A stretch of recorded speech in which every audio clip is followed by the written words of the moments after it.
আর ঘাটালে, ঘাটাল তো বহুদিন ধরে এক মানুষ সমান জল, তারপরে এক কোমর, কোথাও কোথাও হ্যাঁ গোড়ালি অব্দি জল বা হাঁটু অব্দি জল, কিন্তু যা বৃষ্টি হচ্ছে না, এখনো ডিঙি হচ্ছে তার প্রধান হাতিয়ার মানুষের চলাফেরার।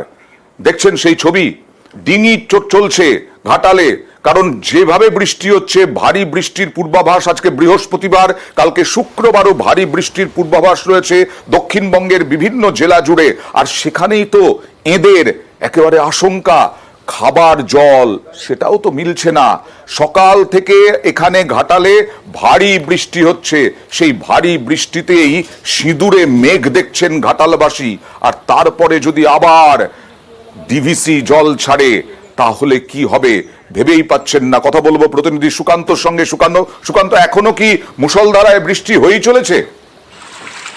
একদম বৃষ্টি হচ্ছে, তবে সবসময় মুষলধারে নয়, কিন্তু সকাল থেকে এক নাগাড়ে বৃষ্টি হচ্ছে। কখনো মুষলধারে বৃষ্টি হচ্ছে, কখনো ঝিমঝিম করে, মোটামুটি বৃষ্টি থামছে না। আর এই বৃষ্টির জেরে কিন্তু দুশ্চিন্তা বাড়ছে ঘাটালের বানবাসী এলাকার মানুষের। কারণ এখনো ঘাটালের বিস্তীর্ণ এলাকা, গ্রামীণ থেকে শহরাঞ্চলের বিস্তীর্ণ এলাকা প্লাবিত রয়েছে, রাস্তাঘাট ডুবে রয়েছে, নৌকো ডিঙির করে চলছে এখনো পারাপার।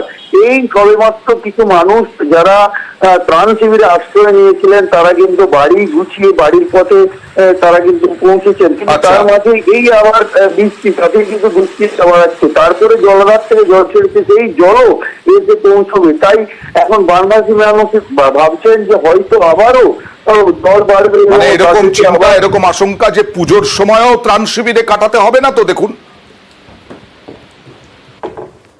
এই যে বন্যা হয়েছিল কিছুটা কমেছিল, আবার পুনরায় যে দুর্যোগ হচ্ছে, এতে আবার আমরা বন্যায় ফাঁসবো। আমরা তো পুজো আজ আর মায়ের মুখটিও দেখতে পাবো না, আর যেতেও পারবো না, বাড়ির মধ্যেই থাকতে হবে। এইরকম ভাবেই চরম দুশ্চিন্তার মধ্যেই রয়েছি। জল পেরিয়ে পেরিয়ে এক কোমরে মানে ভিজেছে, এক কোমরের জল আমাদের দিকটা জল পেরিয়ে এখন জল মরেনি। বেশি তো হলে কষ্ট, ওই নৌকো ডোঙা যার আছে জলে না থাকলে না গেলে আবার ডুবে যাবে, আবার সেই ছাতে উঠতে হবে। পুজো কি করে দেখবো যদি আবার ডুবে যায়? পুজো আর হবে?